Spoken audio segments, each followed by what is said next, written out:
על אשתו לעתיד ג'ולי נשאוור, 18 בינואר 1886. נעמדנו על המרפסת וביקשתי נשיקה, רק להשתעשע.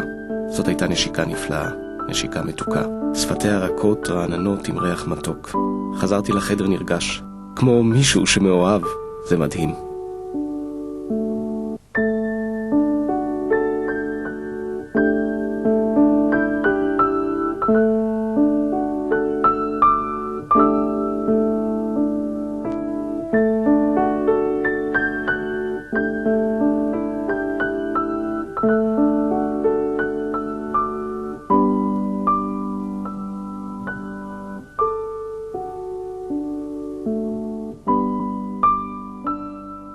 אני לא צריך לחזור על זה שנישואינו מאוד אומללים.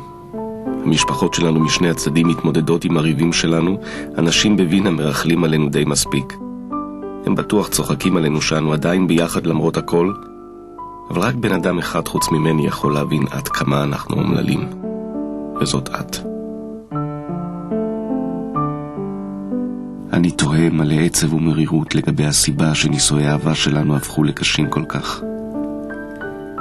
הדברים שמעניינים אותי וממלאים את חיי משאירים אותה חסרת עניין. הספר שקראתי, ההצגה שאני כותב או יחסיי עם הוריי, כל אלה משאירים אותה חדישה, אבל אני לא יכול ולא רוצה לחיות אחרת.